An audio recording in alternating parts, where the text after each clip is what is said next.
up, everybody? Welcome back to Mile Higher Podcast, episode 94. And today we're doing another true crime episode. Oh, yeah. We are talking about a case that we actually mentioned in the intro topics, I think 2 weeks ago. Yeah, we did. We talked about it briefly. There was a little bit of news around it, but this is the case of Conrad Roy and Michelle Carter. Yeah, And it's a crazy case. If you've never heard of this before, Yes. get ready, because I think a lot of people have heard about it, but there's been so many more details that have come out since this originally really was popular. Yeah, and the controversy surrounding it is real. Yes, there will be mixed opinions in the description. I mean, in the comments. How long have I been on YouTube? I'm still being like, in the description. In the show Leave notes. your comments in the description. It's basically the same thing. Show notes, description, same thing. Okay. But we got a lot to cover today. So we'd like to first thank our sponsors for today's episode, Calm, Upstart, Stamps.com, and Ritual. Yes. Thank you for the continued support. Also, be sure to check out milehigher.com. We dropped new merch not too long ago, and there's some new shit on there you definitely need to check out. Better designs, better quality. Much better quality. Experience. Yeah. All around good. Definitely. So check out milehigher.com. But let's go ahead and jump right into this week's news stories. The first thing is rather interesting, and that is doctors have officially frozen and reanimated a human being for the first time. Dun, dun, dun. The future's here. Yeah. That's insane. What's interesting about this, and is something that we've seen in movies before. So like, do you remember that movie Passengers with Jennifer Lawrence and Chris Pratt? Yes. I loved that movie, actually. It's like a love story in space. Yeah, and they're it got alone on there. horrible reviews, Yeah. but I love that shit. It was good. I did too. I thought it was really good. It was a love story in space. Mm-hmm. Wow, that's Kinda. like what you guys really aspire to be. Honestly, I do. I know but Josh does. Well, it's a crazy story. It's actually these people that are like frozen on a giant spaceship and they're traveling to another galaxy, and it's going to take so long to get there that they're frozen in time, like in their bodies and their age and everything. It's not scientific at all. It's very sci-fi. Well, no, it is scientific actually, because Kinda. It's happening now. Kinda. It's like low key. But, yeah. I mean, but it's not basically the love it. story comes in when two of them wake up on accident early. Right, before their So destination. they get to be alive together, the only two people in this giant spaceship for like years and years and years and years. Oh, that's kind of cute. Problem is though, Kind is of that also horrifying, but yeah. So I mean, I don't want to spoil it. I guess I don't need to put any Yeah, spoilers don't. out there. That's just like the trailer, basically.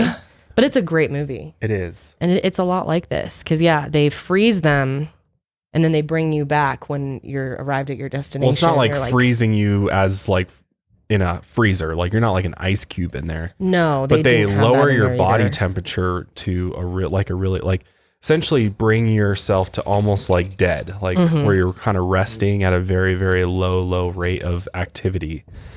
It's almost like being in a coma, but beyond that, you're like in between being in a coma and being dead, I would say. And this is what they're doing, is that they're putting these people in this sort of frozen state. They're pumping saline through their bodies to lower the temperatures, because it's actually going to allow doctors to have more time on traumatic injuries to work on the patient. They just did their first sort of trial with this at the University of Maryland School of Medicine. They put a human being into a suspended animation. They replaced his blood with ice cold saline solution. And essentially, he was then removed from the cooling system and taken to an operating room for a 2-hour surgical procedure before having their blood restored and their body warmed back up to its normal temperature. So they replace your blood with saline solution. It's crazy. That is so wild to think about. I wonder what the human body looks like with saline solution instead of blood. Oh, man. Probably like translucent little worm, pretty much. Yeah, I'm sure. Well, I think it kind of is the same type of thing. Yeah. The consistency of it is kind of the same. It's just you got warm blood and then you're putting ice cold saline in your body. Yeah. But the fact that they're able to, they're starting to see that they can then put the blood back into you and bring you revive back. you essentially is very interesting. And the reason why I brought up Passengers is that, and this is what everybody else, when this article came out, was, well, couldn't we use this type of technology for interstellar travel? Right. Because if that's the biggest problem with traveling to another planet, is it takes so long to get there. But does this process not age you? Yeah, well, I mean, that's the thing is we don't know. I mean, it's obviously Yeah. going to continue aging, and the technology in the film is different. Yeah. Obviously, because they're Well, it's traveling made to another solar system, Yeah. so there's some magic happening there. But Right. as far as like, even traveling a few years or something, if you put your body into the state, it's going to be, I guess the travel is not going to be as hard on your body. I don't really know for sure. I think they're still kind of experimenting with it, but this is like a very, very low level of that technology. So it's pretty cool to see that they're doing that. So as cool and crazy as this is, they're still trying to figure out, is there issues with the part of rewarming a body? Is there injuries that could occur to the other organs and things like that, during that process? So it's not totally been, No. sort of. Well, they don't know how the saline could react with your organs and like long term in your body that much. I don't know. This is a very, very early trial, but the fact that it was somewhat successful is pretty cool. So That is very cool. the next story I have is something that This is so funny. a lot of you were telling us about, and it's interesting for sure. So there was this photo that went viral, and it's supposedly a picture of a young girl from 1898. This photo was taken during the Klondike Gold Rush in Yukon, Canada. And the photo is confirmed and not photoshopped. Correct. This was sourced to the University of Washington archive. So this 120-year-old photo has a girl in it, kind of in the center focus of the picture, that bears a ton of resemblance to Greta Thunberg. And she is this, the youth climate activist who's been doing a lot of really great things for climate change and She's a little speaking around the badass. world. Yeah, seriously, like taking this whole issue on as her life mission pretty much. It's pretty impressive. Going after people hard too. Totally. And so people were like, well, this looks very, very similar. And they really do. Yeah. The two lined up They together do look similar. look similar. I mean, I don't know. The eyes look a little bit different to me. The end of her nose is The different. nose is a little bit different, but people Her are eyes like, do look different. could this be Well, I mean, Greta? What if it was, well, the theory is that Greta could be a time traveler, because we Coming found to this save us picture of all. her and she's come to the future to save us from climate change. Or well, how would people in the past know that climate change was going to get worse and come to the future to help us? Wouldn't they just like stay in the past and try to fix it back then? well, it wasn't happening back then. So why would they try to fix it back then? So you could save it before it happened. Why would you come now where it's a mess and we're like pretty much screwed? If you're a time traveler, she should come out like 20 years ago I see what you're saying. or It's a little, 50 years ago. it's a little late coming in at the end of everything. Yeah. And here you are. You're a little late to the well, party. it's like, I don't know. I would more believe someone from the future coming back to save us, Yeah. Going back in time makes Oh yeah, more because they sense. see like how bad it is. And they're Yeah. like, oh, we better stop it quick. Yeah, like they had somehow had a future picture. I don't know, but But this idea of just this general concept of not only time travel, but of people that are, leaders and different things that to try to better humanity or fix major problems, being potentially a time travel is very interesting to me. or just like a special being of Yeah, some sort. yeah. There's a lot of theories about that. right. That important people, revolutionary people in our history. They could be like a star seed or something, Yeah. or be, something like yes, that. whatever you want to call it, but I don't know. I thought it was interesting, and yeah, who knows? Maybe she's a time traveler. let us know what you guys think in the comments. Definitely. But we got to jump right into Michelle Carter and Conrad Roy, because this is just a massive, crazy case. But before we do, we'd like to thank our sponsors for today. As many of us has found out the hard way, getting into debt is easy, but getting out is hard, especially if your credit score isn't great. Thankfully, now there's Upstart.com, the revolutionary lending platform that knows you're more than just your credit score and offers smarter interest rates to help you pay off high interest credit card debt. What's also great is that Upstart goes beyond the traditional credit score when assessing your credit worthiness, which is huge. They actually reward you based on your education and job history in the form of a smarter interest rate, which is really cool. Upstart believes you're more than just your credit score, and they believe in you. They make it fast, simple, and easy to check your rate in just a few minutes. And the best part is that once the loan is approved and accepted, most people get their funds the next day, which is awesome, the very next business day. Over 300,000 people have used Upstart to pay off credit cards or meet their financial goals. Free yourself from the burden of high interest, credit card debt by consolidating everything into one monthly payment with Upstart. It really is the way to get out of debt. Consolidate that debt into one monthly payment and chip away at it, and eventually you can be debt free. See why Upstart is ranked number 1 in their category with over 300 businesses on Trustpilot, and hurry to upstart.com/milehigher to find out how low your Upstart rate is. Checking your rate only takes a few minutes and it won't affect your credit, which is awesome. That's upstart.com/milehigher. As we all know, sleep is important every single day of the year, but around the holidays, it can get even harder to find time for your precious hours of sleep, which is just so important to your overall health. In fact, tonight after we film this podcast, we're filming a very late episode.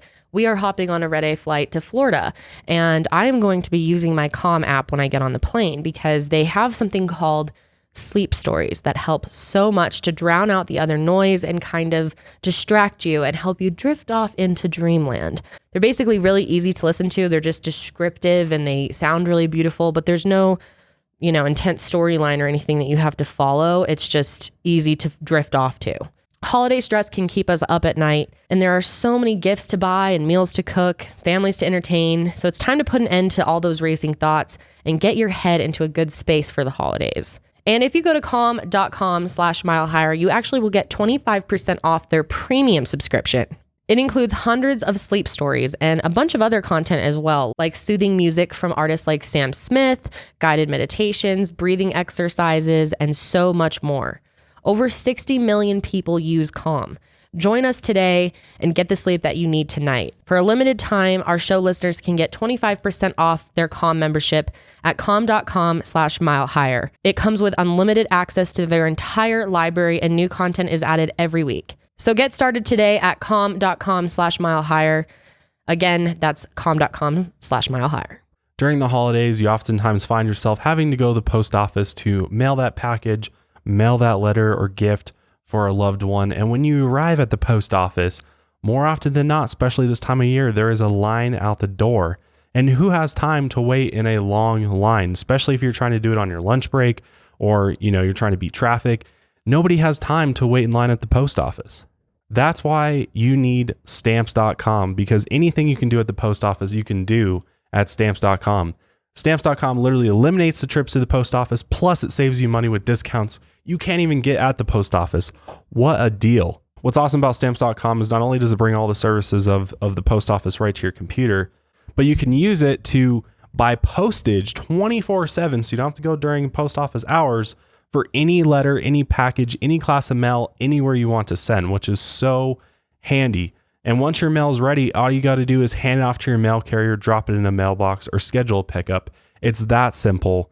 With Stamps.com, you also get 5 cents off every first class stamp and up to 40% off priority mail, which is a great, great deal. So obviously, Stamps.com is a no-brainer. It saves you time and money, and it's no wonder over 700,000 small businesses already use Stamps.com. Don't spend a minute of your holiday season at the post office this year. Sign up for Stamps.com instead. There's no risk. With my promo code MileHigher, you get a special offer that includes a 4-week trial plus free postage and a digital scale. No long-term commitments or contracts. Just go to Stamps.com, click on the microphone at the top of the homepage, and then type in MileHigher. That's Stamps.com, enter MileHigher. Stamps.com, never go to the post office again. So today I'm here to tell you guys about Ritual, the obsessively researched vitamin for women. Ritual Essentials have the nutrients that most of us don't get from our food, all in their clean and absorbable forms. No shady additives and no ingredients that can do more harm to your body than good. All it is 2 easy to take capsules that provide 9 nutrients that you need to support a strong foundation for your health. I love how easy it is and how much is packed into 2 pretty small capsules. Sometimes capsules are so big that it's hard to get them down, and honestly, I almost throw up. So I really like Ritual because they also have this minty coating around it that makes it a lot easier to take, and it's like a no nausea design that prevents you from getting sick. From D3 to omega-3, Ritual's Essential for Women helps fill the gaps in your diet. It's for obsessive label readers. All of Ritual's ingredients are vegan, sugar-free, non-GMO, gluten-free, and allergen-free. And their sources are out there for the whole world to see. And you can also get a subscription for Ritual. A subscription is easy to start and easy to snooze. It's only $1 a day to have all the essential nutrients that your body needs delivered every month with no strings attached. Better health doesn't happen overnight, and right now Ritual is offering our listeners 10% off during their first 3 months. So fill in the gaps of your diet with essentials for women, a small step that helps support a healthy foundation for your body. Just visit ritual.com/mile to start your ritual today. That's ritual.com/mile for 10% off during your first 3 months. So let's talk about Conrad Roy III, which this case centers around him. I mean, this is all about him. He's the victim. Right. He's the victim in this case. And so a little bit of his background is that Conrad Roy III was born on September 12th, 1995 to his parents, Lynn Roy and Conrad Roy Jr. And his mother described him as a beautiful soul who was a happy child. And from an early age, it was apparent that one of the places Roy felt most at home was on the water. And we watched a documentary on this, and his grandfather and his father talked about, how much he enjoyed being on the water and boating and things like that. It was a real escape for him. Yeah, he was actually going to be a tugboat captain and things like that. He had a future in it. Yeah. Totally. He found a lot of joy and happiness on the water for sure. And that's kind of where his family made their money. They would like buy and sell different types of boats and vessels and things like that. So Conrad and his family are from the Mattapoisett, Massachusetts area. Yes. That's where they, raised him and he grew up. And in June 2014, Conrad had graduated from high school with an impressive 3.88 GPA. So he was a smart kid. Very smart. Very smart. I mean, that's a great GPA. You can really tell too, like Conrad, if you want, I think they're still all on YouTube. He did like a lot of YouTube vlogging before vlogging was really a thing. Like he would sit down and just talk to a recording, like just on a like your webcam. Webcam on your computer. Yeah. But he would kind of just like, it didn't even seem like it was really directed at anyone. It was almost like a video diary really for himself. Totally. Like he wasn't trying to perform like be a YouTuber or anything, but yeah, you could just tell by the way he was talking in these videos that he's really smart and just like has a lot going on in his head. Totally. He's very much in his head. Yeah. So in addition to graduating from high school, he actually earned his captain's license as well. So he had plans to go work on the water. And as he got older, he began to struggle with social anxiety and depression. And like Kendall said, it was something that he kind of talked about through his, videos that he posted online. So we'll play some of that now. Hi, this is Conrad Henry Roy III, reporting to you about what's going on through my mind, what's going on through my head the last few days. So it all started off just, I'm trying to do too much to better myself in so little time, like studying vocabulary words, trying to relate TV shows, movies, sports figures, cars, like, I don't know, Twitter phenomenon, like current events, or what's going on in the media, because that's what people like to talk about. What I am doing is I'm looking at myself so negatively, looking at myself, minuscule little particle in the face of this earth. It's no good, trash, will never be successful, never have a life, never have kids, never learn. But I have a lot to offer someone. I'm introverted, nice and caring. That's some benefits. I'm a nice kid. But it comes to a point where I'm just too nice. And the anxiety and depression actually reached a point where Conrad had attempted to kill himself in October of 2012 with Tylenol. And we'll talk about that more in a little bit. There's more to that whole situation to kind of talk about. But he definitely had a history with depression. Definitely. And, just mental struggles. He was toying with a lot of thoughts. Yeah, and it didn't help complex that issues. It didn't help that his parents were like getting divorced and actually got divorced. And his parents' divorce took a big toll on him. And it was said that the divorce was pretty brutal. Very brutal. Fighting. Yeah. And he experienced that. And I've experienced similar. I know that's hard. I mean, I was older than him, but it's definitely fucking traumatic hard. for sure, especially on a young person like that. Yeah. To have to go through that. and tensions at home really got bad and escalated to violence more often than not. And actually in 2011, his mom, Lynn, was arrested for domestic violence after a fight with her ex-husband, or Roy's father. And Roy's father claimed that he had been attacked in front of his children. Roy's father's an interesting cat. He is, yeah. What do you think of him? I mean, I think there's like this Massachusetts kind of male. I don't know. I've noticed that. Oh, that is men very from true. Massachusetts. My dad is a good example. Have of that. like kind of this hard. There's a like tough, want to toughness. Yeah, they portray this That's like an tough East guy, Coast thing. New tough York's guy like that, too. mentality, Yeah. like kind of like, I'm rough around the edges, and I'm kind of tough love is kind But of then like it was a big thing. hard. It was crazy to see him kind of break down in the HBO documentary, yeah. which is called "I Love You Now Die." It's the most recent thing on this case, and I definitely recommend watching it. They show a lot of the trial, which I find really interesting. A lot of unedited, uninterrupted, long moments, which are really interesting to watch. HBO always does such a good job. They do. But yeah, it was weird to see his dad because he definitely like loved his son. There's no joke. Like when you see how he reacted to things that he was saying, you can tell he had real love for his son, but they had a really complicated relationship that we'll get more into. But they definitely butted heads, I think, and there was a lot of like fighting for dominance between them, which is kind of interesting. Yeah, I can see that. Yeah, like they kind of want to be the man of the house. Like they have that kind of mentality, like I'm the man of the house. And then, once Conrad got to A certain age, an adult, I think his dad felt a essentially. little threatened by him. Totally. And his son's like uber successful and smart and, kind of could. It seems like he had the mentality of like, you put your son in his place too. Right. Like you need to make sure he knows. Well, that's how Conrad's dad's dad kind of treated him. That's just kind of, It's they're like in their Conrad the family. third now, Yeah. so there's this whole, family hierarchy there that, a lot of us can't really relate to. And I think there is sort of some like a pecking order in a family like that, where no matter how old you get, you always have to like have this certain level of obedience and respect for, your parent in a different way than most of us do, Like I feel like a lot of us, once we get old enough with our parents, we kind of become an equal with them. But with some families, you never become an equal with your parent. You're always below them. And they don't quite know what to do when a kid hits that age where they're almost a man, because they had a physical fight. Yeah, Roy and his father got into a actual like fist fight. They did. And when they interviewed him about it, he basically said, I wouldn't do anything different. I have no regrets about that.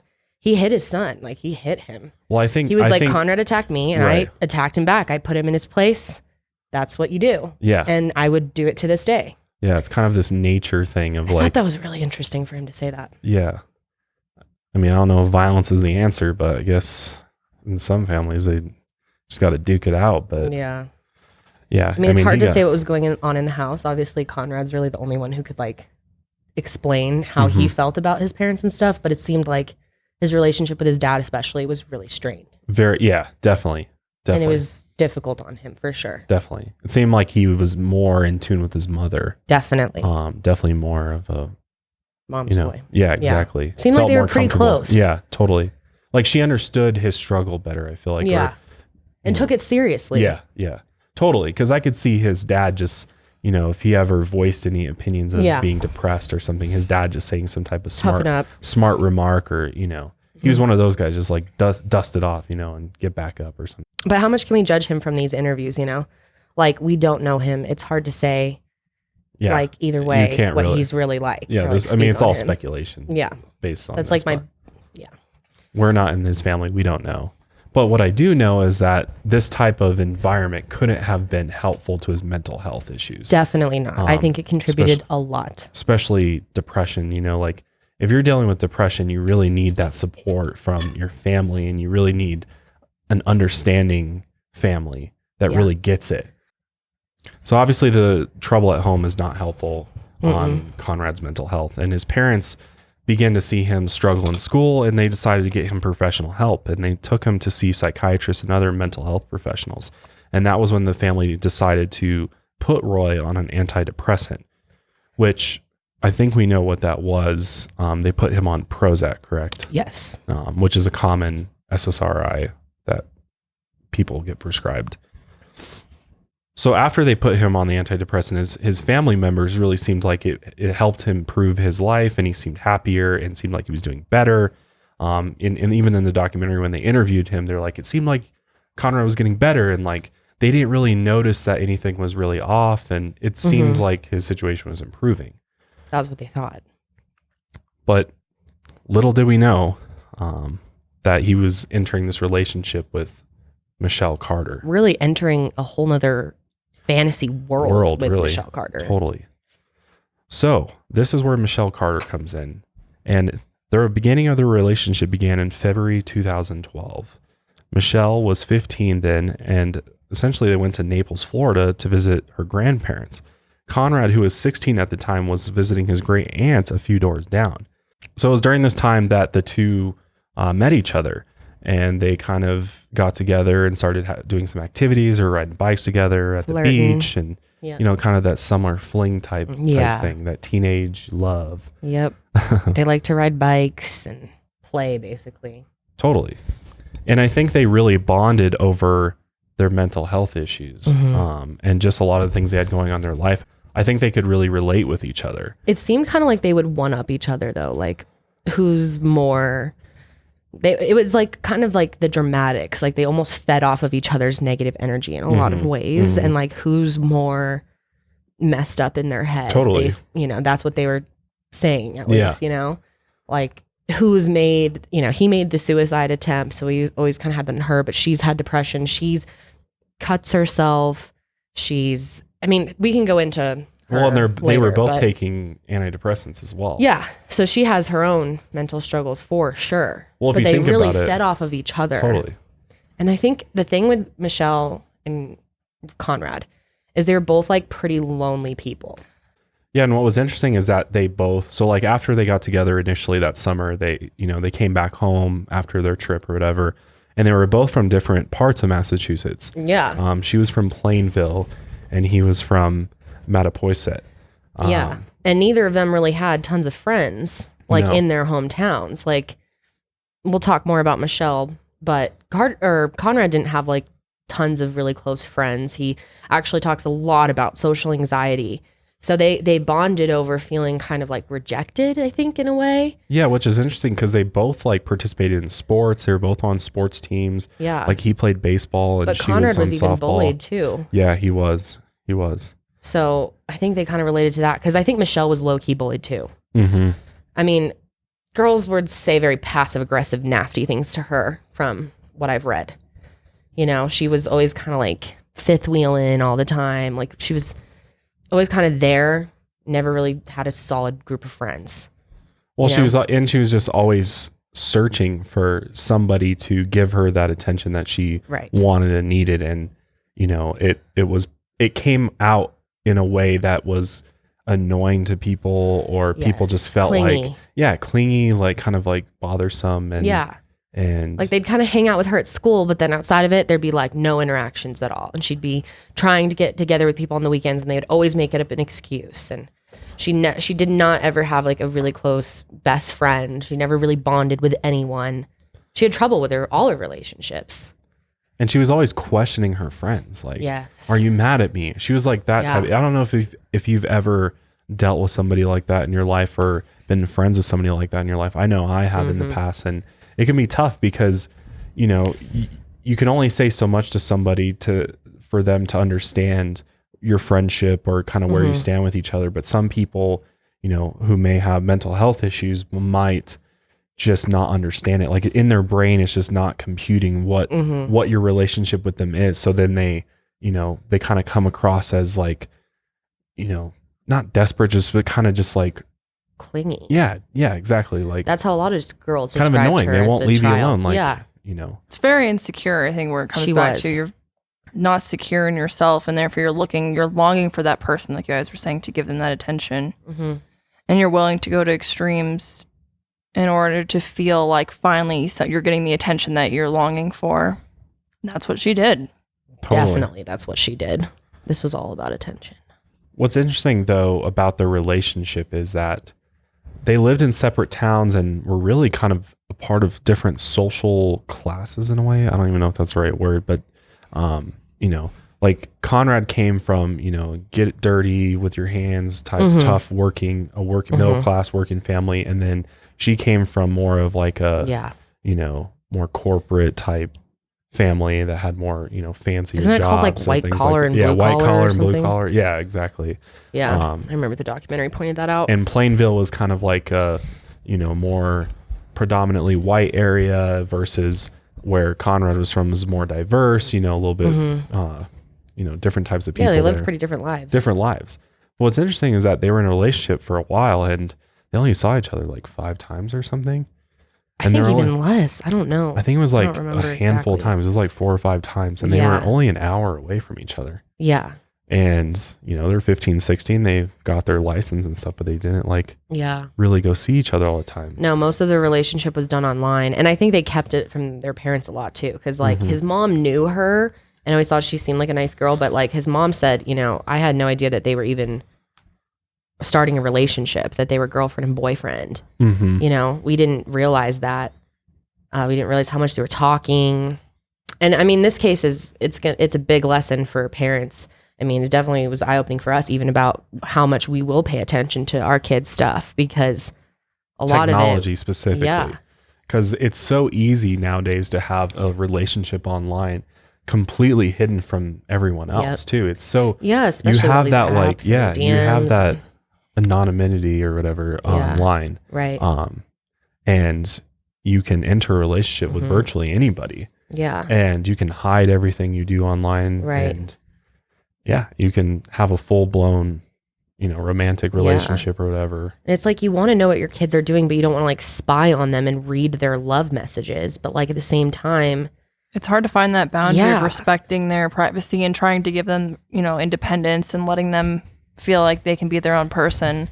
And then also making sure that they're safe and not doing something that they don't know is dangerous that down the line could get them in a lot of trouble. And I think that like you were making a really good point earlier about how, you know, our parents didn't have that. So this is kind of the first generation to ever really have to deal with something like this. We don't really know what to do. It's hard finding. Has never been a real guideline to follow like there have been for many other things in the past, because it's so new, all of this social media and talking online. Yeah, like we will parent our kids so much differently because we grew up with it. We know the dangers. We've heard the stories versus our parents had no idea what the hell. Like they didn't grow up with it. So, you know, I mean, my parents didn't know what I was doing online. I wasn't doing anything bad, but like they didn't know. They weren't reading my text messages. My parents were not the type to like be up in my shit and read. I could have been doing all this crazy conversations. Who knows what I was saying to people, but my parents never knew, you know, they didn't. But will we check our kids? I mean, I probably will glance at it. Will I read every single thing and invade their privacy? No. But like, I think this case is such a huge example for like, you have to be somewhat aware, especially like who they're talking to. What's the general conversation about? Like, you don't need to go through and pick it all apart. Yeah. You don't need to like know, you know, you can take a quick glance and make sure nothing bad's happening. Yeah, or just like set up some keyword filters or something like for certain things, like especially with what they were talking about. Yeah, and we'll get into that. Sorry, we're kind of jumping ahead, but so crazy. Their relationship was almost completely technology based. Yeah. Mostly texting. Like the amount of texting they did was insane. Insane. Thousands and thousands of messages, and they would call each other as well. But it seemed like texting was really the main thing. I think they sent a few emails too, but it was primarily over text. And text is one of those things that, you know, it's easy to misconstrue like what people are saying and what tone. And, you know, you really can't look at a text and unless you really know that person, you spend a lot of time with them in person and really understand the context that they're sending that text from when they send it to you. Because if it's somebody you don't really know that well, it can be interpreted in a million different ways. Even if you do know someone well, I still feel like I probably misinterpret text messages all the time. Sometimes I get them from my mom and I feel like I misinterpret them, you know? It's just hard over a text message. That's why Janelle and I were saying earlier, we like to voice text or like use the voice memo thing. Yeah, that's nice. Understand tone. Right. You know? Yep. What was also interesting about Michelle, though, was that she was obsessed with shows like Glee. And she would use quotes from the actors and the show when she texted Roy. Yep. And which kind of leads to this idea that her relationship with him was less about, a real romantically based relationship, more of like a fantasy based relationship.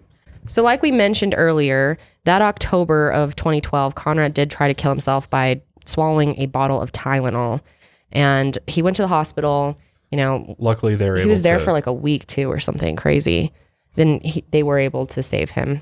Because I think they like pump your stomach, I'm pretty sure. Like, because it's before it absorbs and everything. And he got there in time. Remember, they rushed him. Yeah. They rushed him in. His mom did. Mm-hmm. And so they got it before it was, too late. Right. But then about a week later, he was texting with Michelle, and he told her, she said, like, how are you? And then he said, I'm doing okay, but I was just in the hospital. Right. Do you even care about And then he said, do you even care about what's happening to me?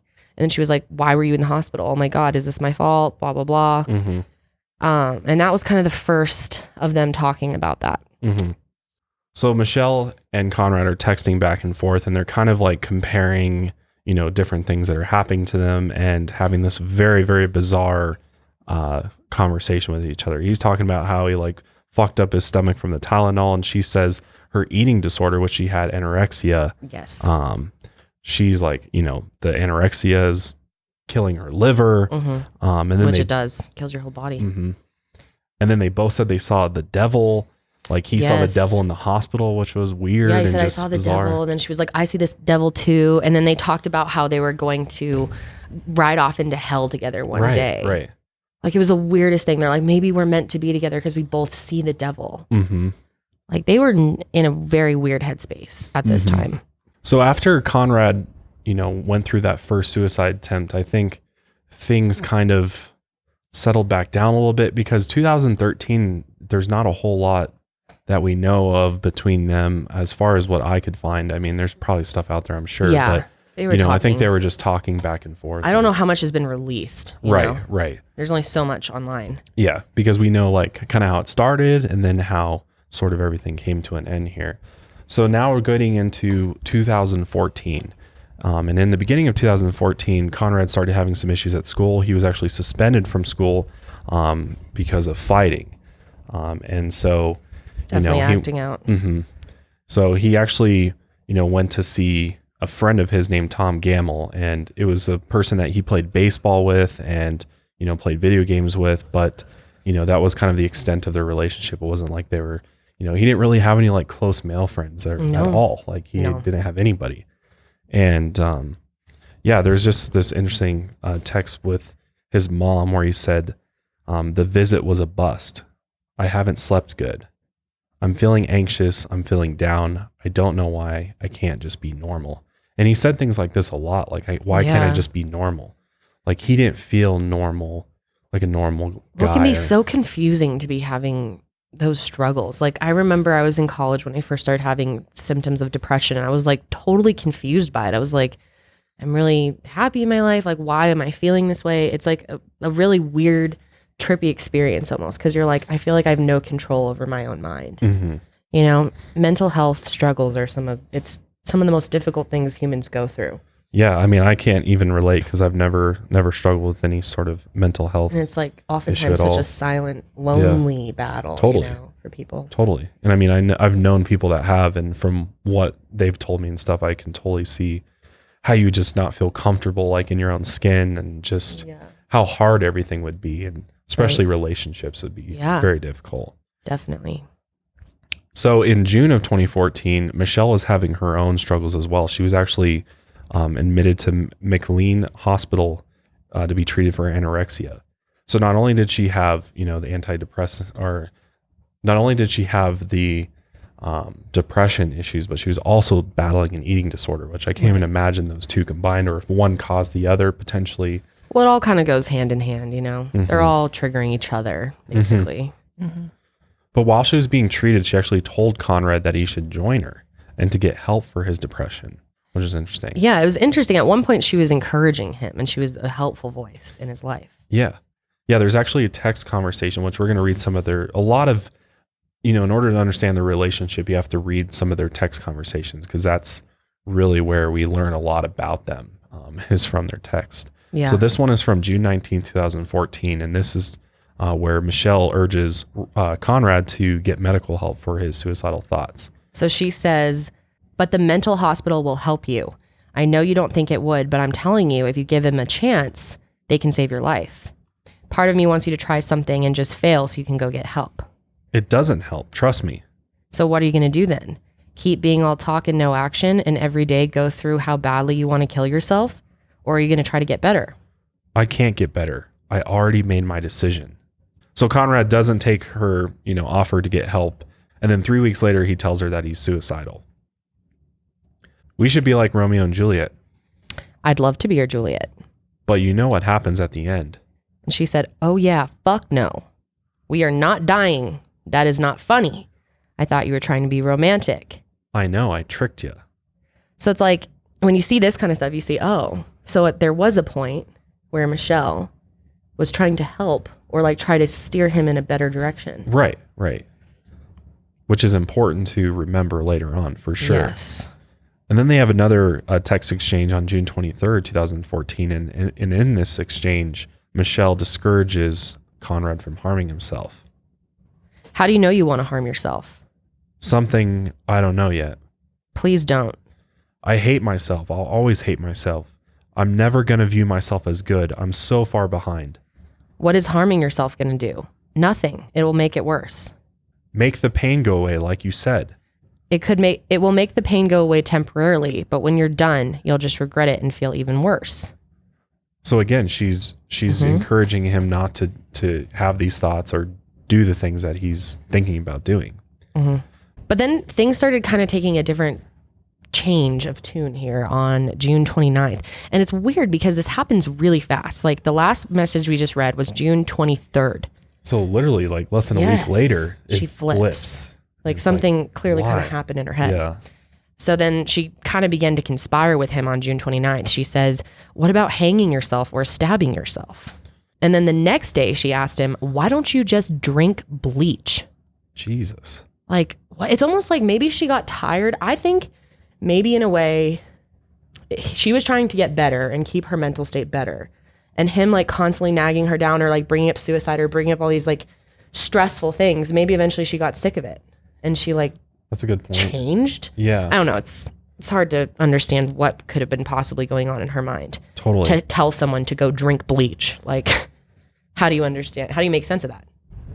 Well, it obviously had an effect on Conrad because then he started, he was like, oh, okay, those are some suggestions. Yeah. But then he started looking at websites that had like different odds for different methods of suicide, carbon monoxide or helium gas. I want to deprive myself of oxygen, is what he said. I want to die. But he was also worried about leaving his family at the same time. Like he obviously loved his family, and that was something that I think was really holding him back from. Yeah, he kept telling her, like, I'm worried about my family, I'm worried about his mom, because I think he knew his mom was going to be like so torn up about this, and she definitely is. You can tell this woman carries major pain, and I think that was his biggest holdup, is like, I don't want to hurt them. And she would constantly comfort him and be like, I'll take care of your family. Everything will be fine. And then Michelle actually said that if her sister died, she comforted Conrad by saying, I'd be extremely upset for a week or two, but I would get over it. What? And then she asked him specifically, are you going to leave a note for me? Mm-hmm. See, this is what's just so weird and where things get really twisted. Yes. Because not only is she suggesting methods for him to take his life, but then she's like kind of making it about her in a way. Oh, yeah, definitely. A big way. It changed so fast from trying to help him to like encouraging him to commit suicide. It's like a different person. It's so bizarre. Mm-hmm. And then she started getting mad. Like she really wanted him to do it quick. It became like, you got to do this fast. Yeah. And she thought that he was kind of jerking her around, like talking a big game about suicide when you're not actually going to do it. And she was feeling like irritated about that. And she kept saying, you keep pushing it off. Yeah. And then she kept giving him other ideas too. Like a gunshot to the head had a 99% chance of working. Mm-hmm. Hanging had an 89%. Carbon monoxide is the best option. Yep. Is what she told him. You fall asleep in your car while it's running. She also really pushed him for sleeping pills, but he was so like traumatized by the whole Tylenol thing. Yeah, well, he was like, if I'm going to do it, I want something that's going to be a guaranteed, kind of one and done. Like it's going to actually work, and there's no way for anybody to stop me from doing this. Right. And he was at first worried about inhaling like CO2 because, he was worried that if rescuers got to him that they might get sick as well, which is interesting. Yeah. So he clearly cared about people. And his family and those around him. He didn't want to care about himself. Exactly. Which is so sad, man. So hard to so put yourself young in those shoes. Having that feeling, like, it's just so sad hearing this story. But Michelle's comments are wild. Yeah, she eventually says, "You better not be bullshitting me and saying you're going to do this and then possibly get caught or purposely get caught." Yeah. Like, what? Purposely get caught? Like, the things that were going through her mind. She was like already playing out scenarios. Mm-hmm. And then she asked when he did die if she could say that she was his girlfriend. And Conrad said, okay.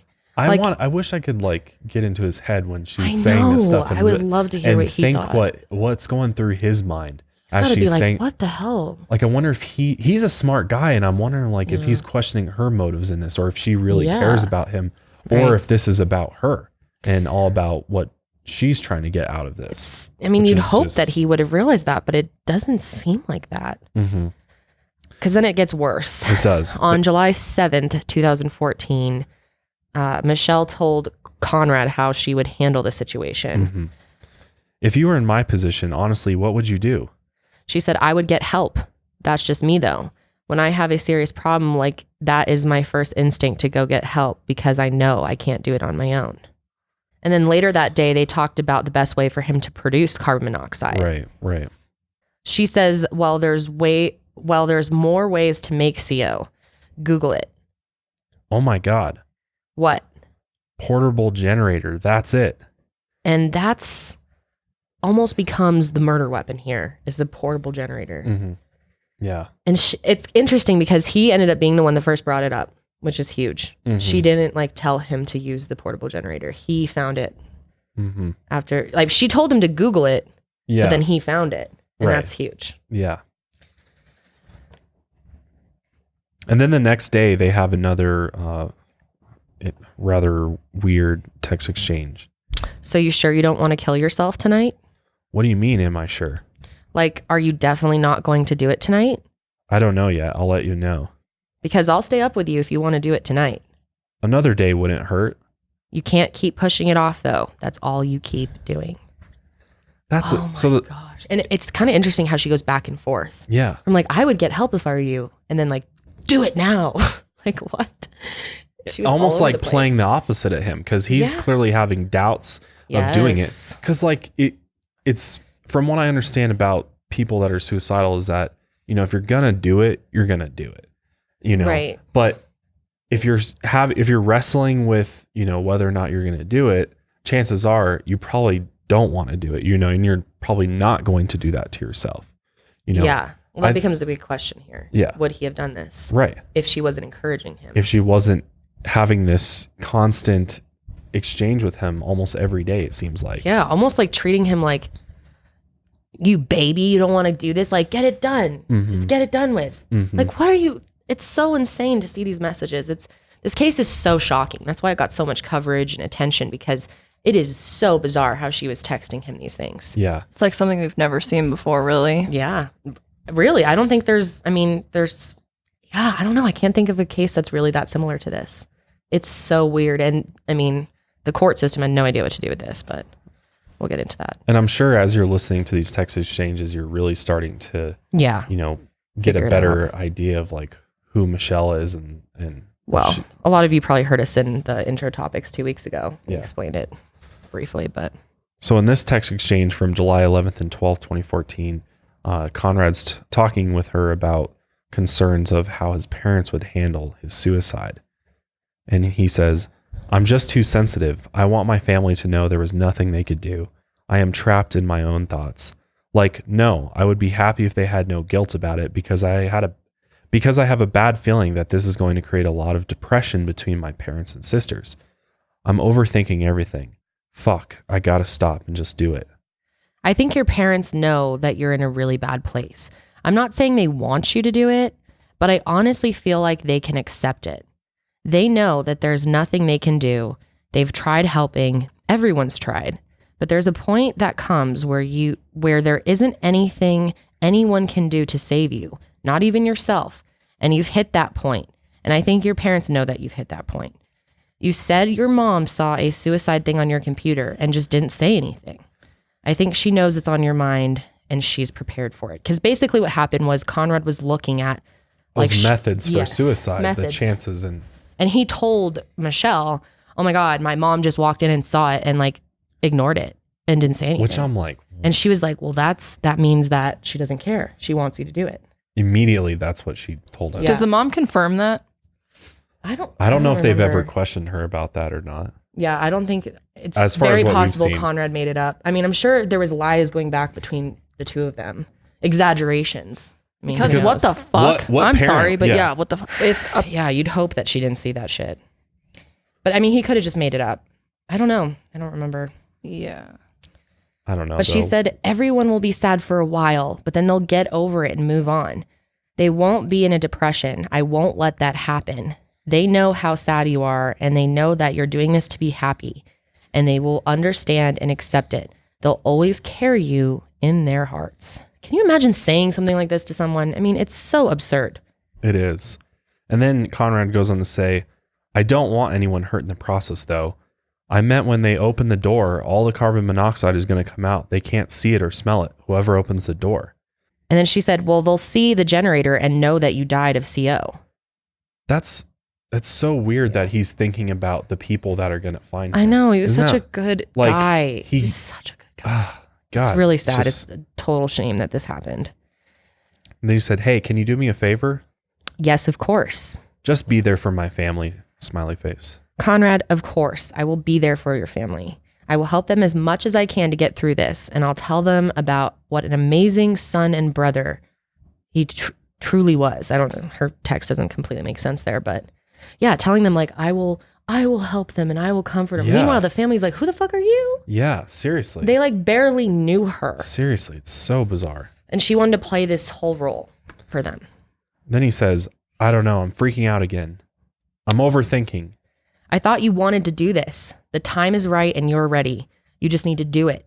You can't keep living this way. You need to do it like you did it last time and not think about it and just do it, babe. You can't keep doing this every day. I do want to, but like I'm freaking for my family, I guess. I don't know. Conrad, I told you I will take care of them. Everyone will take care of them to make sure that they're not alone and there will be people to help them get through it. We've talked about this. They will be okay and they will accept it. People who commit suicide don't think this much and they just do it. Jeez. What the hell is that this statement? This is getting just so crazy. Yes, they do. Can you imagine the thoughts that people have before they commit suicide? Of course they think about this. What the hell, dude? She is just, oh my God, it makes me so angry. So this takes us up to essentially Conrad's last day, July 12th, 2014. And these text exchanges were before his body was found. And he's essentially talking about how he's, struggling with this decision to follow through with this, sort of plan that they've come up with. Yeah, I mean, it's a big decision. Mm-hmm. So I guess you aren't going to do it then. All that for nothing. I'm just so confused. Like you were ready and determined. I am going to eventually. I really don't know what I'm waiting for, but I have everything lined up. No, you're not, Conrad. Last night was it, and you keep pushing it off, and you say you'll do it, but you never do. It's always going to be that way if you don't take action. You're just making this harder on yourself by pushing it off, and you don't have to. Do you want to do it now? Is it too late? I don't know. It's already light outside. I'm going to go back to sleep. Love you. I'll text you tomorrow. No, it's probably the best time now because everyone's sleeping. Just go somewhere in your truck. And no one's really out right now because it's an awkward time. If you don't do it now, you're never going to do it. And you can say you'll do it tomorrow, but you probably won't. You just need to do it, Conrad, or I'm going to get you help.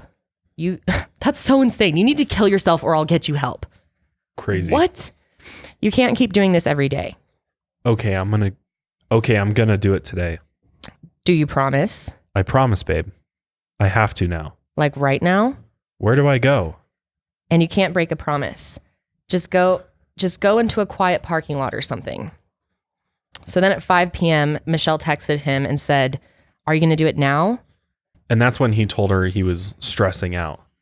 And she just said, it's fine. You're fine. It's all going to be okay. You just got to do it, babe. You can think about it. You just can't think about it. And then about an hour, 20 minutes past 6:19 p.m., she texts him again. Are you going to do it now? Because he said he was leaving the house. Yep. And then at 6:28, Conrad called Carter and they spoke on the phone for almost 43 minutes. And we don't know what they said on that call. I'm sure he was freaking out. Yeah. And just I can't do this. I can't do this. I'm sure he was, I almost guarantee that's what he was telling her. And she just. Especially to be so forced to be like, oh, I'm going to go to sleep. And then be like, no, you need to go do this right now. Like, can you imagine what your mind state would be? And you'd just be like all over the place. And then they got on another call for another 47 minutes. So they had two almost hour-long phone calls. And after that was it. Well, he at one point he got out of the car. He started freaking out and because it was working. And Michelle said that it was because it was working. Right. And she tells him to get back into the car over the phone. Mm-hmm. So that was the last thing we know that she said. And we to only him. know that because she said this to a friend. Right. We'll kind of explain how we know that. But, he got out. He wasn't going to go through with it. Right. He got out of the fucking car. And she made him get back in. Because he put a water pump in the car. Yeah. And started it. And so obviously the cab filled up with fumes. Yep. And he got out because he probably was started feeling the effects of it. Or whatever you'd feel knew that if he stayed in there any longer, that was going to be it. Yeah. And I don't know if for him, it was there was a real fantasy going on here about I'm going to kill myself. I don't know if he was actually mentally prepared to do it, Which I don't think a lot of people are. And I think a lot of times what happens is that, these thoughts accidentally result in death. I think that things just go, things that aren't supposed to go this far just do by accident in a way. Right. So then Michelle totally acts nothing happened. She just goes on about normal. She acts like she didn't even know where Conrad was. She texted his mom and said, do you know where Conrad is? Mm-hmm. And then she said, do you call the police yet? Any news? She was worried about him being missing. Mm-hmm. And when we find out later on is that Michelle was actually already telling people that Conrad was missing before all this happened, before she made him go. So that's why she was like, go do it now, go now, because she had all these friends that thought that he was missing and she was getting attention from them. Mm-hmm. Which is just fucking crazy. Yes, it is. Yeah. And so he was reported missing and then the police, were looking all over and they eventually found his truck the next day. Yep. And that's when his parents got the news that there's yellow tape around their son's truck. So obviously the family went through the whole process of the funeral. Everyone was devastated and Michelle was trying to be there for them at first. Yeah. She was really trying to comfort his sister, his mom, play the role that she told Conrad she was going to play. I think she was kind of shocked that it actually happened to an extent, but she immediately started with the social media posts. Yep.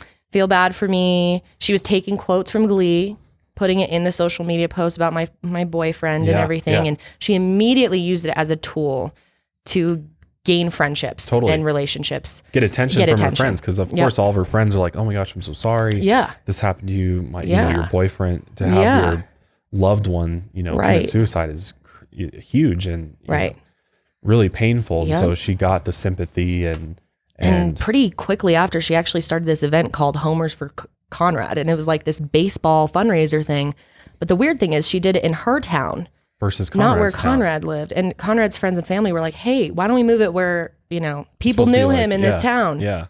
She was like, no, this is my thing. Right. The way that she talked on the, to other people about him, she was so controlling of it, so in her narrative and it was so planned out that she was, figuring out how she was going to act before he was even dead. Yeah. It was so clear. Well, it's obvious she really thought about this fantasy quite a bit. Right.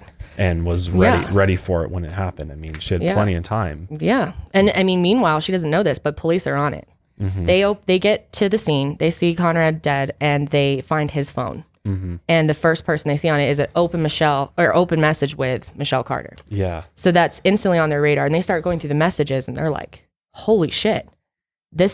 may not just be a suicide. We might have something here. Like, what is this though?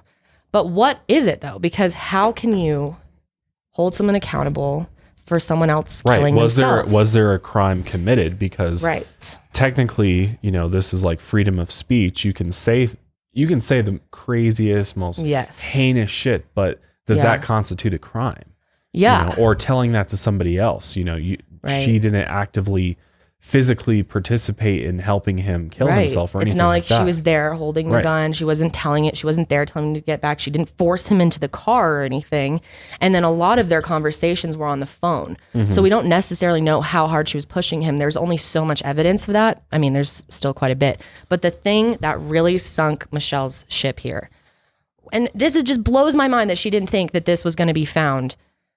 She eventually texts her friend, Samantha Boardman, with pretty much a confession. And this ended up being a huge part of the trial. The main thing that they went off of was this.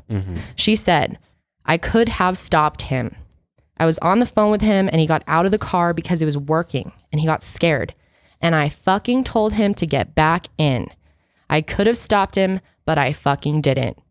All I had to say was, I love you. That right there is like, if there's any evidence, that there was some type of criminal, or malicious intent behind this, it's that. Get back in. Yeah. And I think when detectives and people investigating this saw this, because in Massachusetts, even though this was a suicide, in Massachusetts, they still investigate a death like this.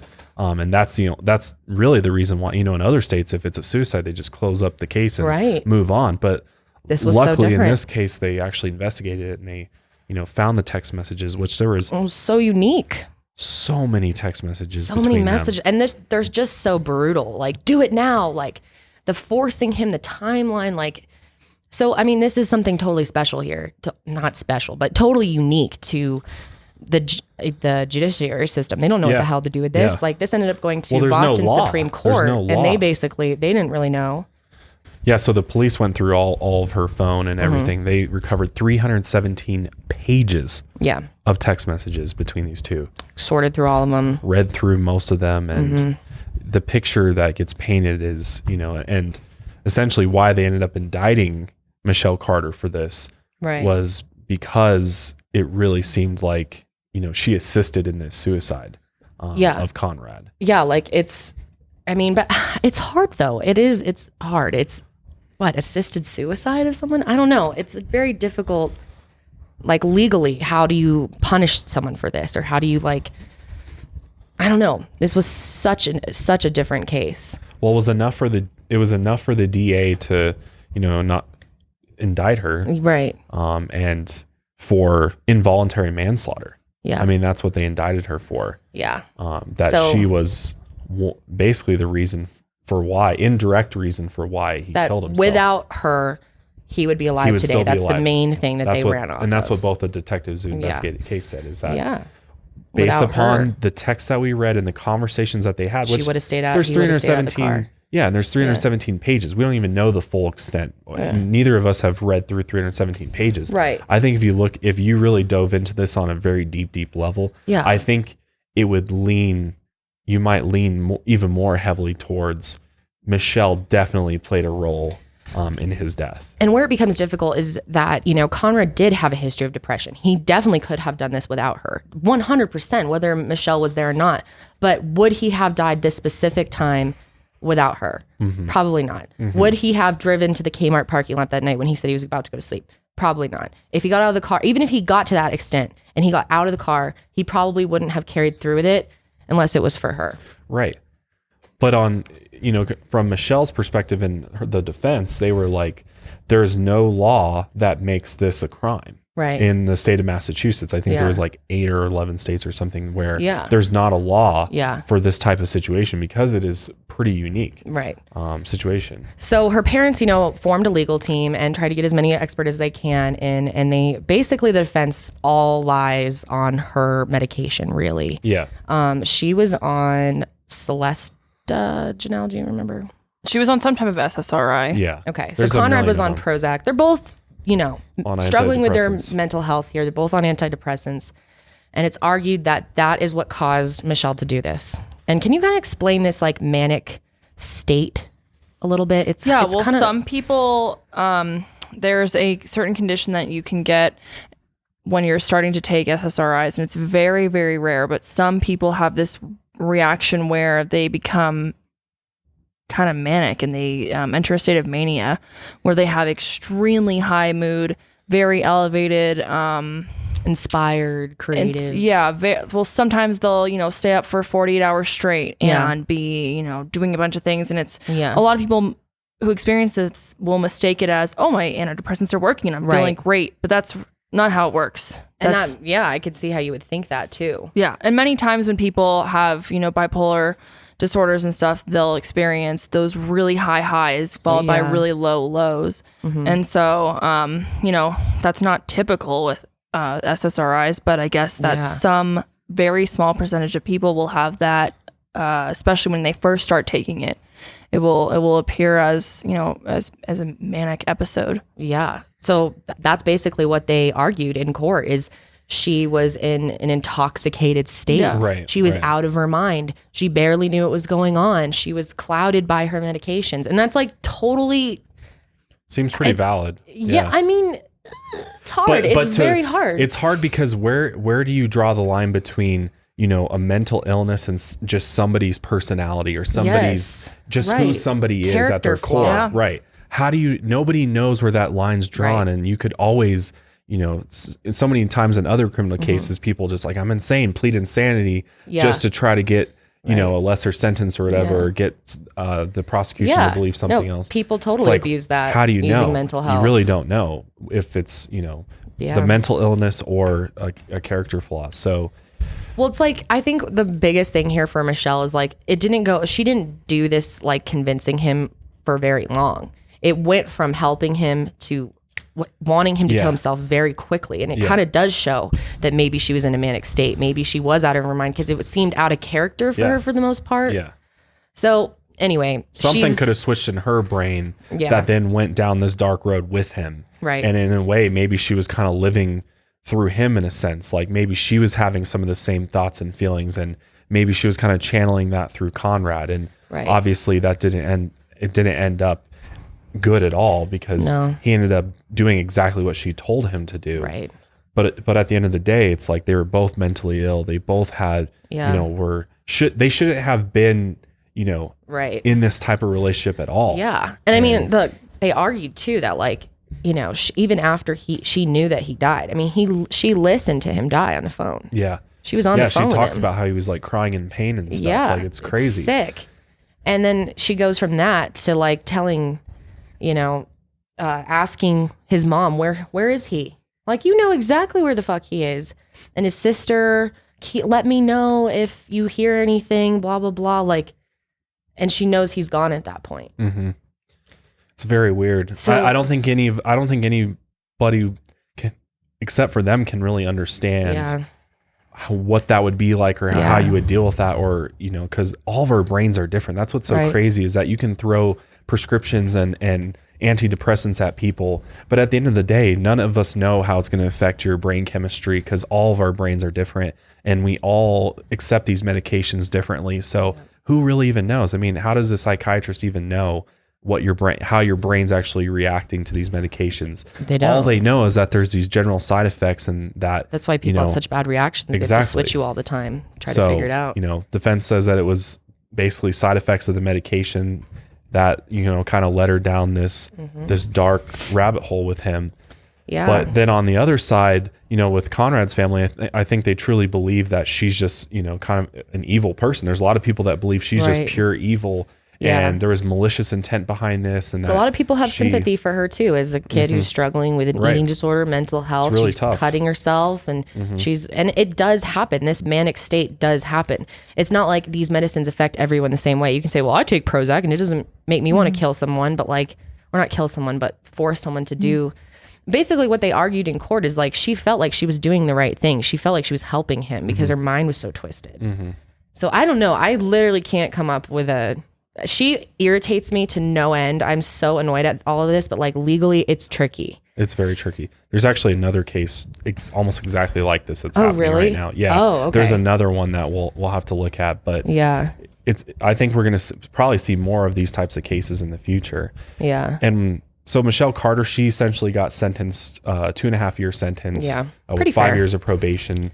But I believe she ends up serving 15 months, and she's due to get out, I think, in March or May. Well, March. It's supposed to be May 5th. Yeah. I don't know if they've changed it. They're looking at changing it to March because she's had good behavior and stuff. And she's apparently been. A lot of people have sympathy for her now. Hearing the HBO documentary really showed a different side of her and like the medicines that she was on, what she was going through. And I don't know. It depends on who you are, what you think about this, and what you know about mental health and criminal justice system too. Totally. Like it definitely depends on what you know and what you think. So let us know what you think in the comments below.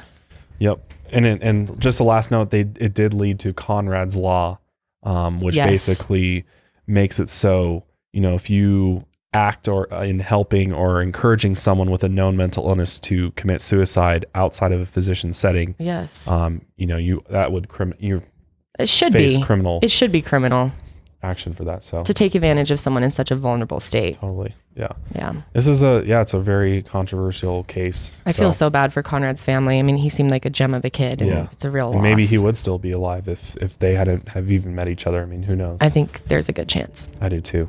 But yeah, you guys will have to let us know what you guys thought of this this case. It's definitely a very, very sound off with your opinions. But yeah, we'll go ahead and wrap it up there. And yeah, we'll be back next week with another episode. Stay safe. And stay woke. We'll see you guys next time.